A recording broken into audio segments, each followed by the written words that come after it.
আসসালামু আলাইকুম রহমতুল্লাহ। আমাদের গ্রামে একটি কথা প্রচলিত আছে যে ট্রান্সফরমার এর যে তেলগুলো আছে সেই তেলগুলো নাকি বাত ব্যথার কাজে খুব উপকারী। তো আমার এই ট্রান্সফরমারতে দেখতে পারতেছেন আপনারা তেল কিন্তু লিকেজ হইতেছে।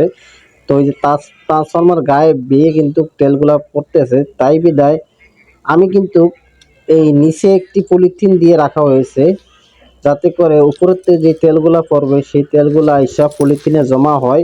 তো এখান থেকে যে যা যতটুকু লাগে সে ততটুকু নিয়ে যায়। তাদের একটাই কথা, এই তেল দিয়ে নাকি বাত ব্যথার খুব উপকারে আসে, বাত ব্যথা যেখানে আছে সেখানে লাগালে খুব উপকারে আসে। তখন আমার কথা হচ্ছে, আদৌ কি এই কাজটা কি হয়, না মানুষের এটা মনের আবেগ?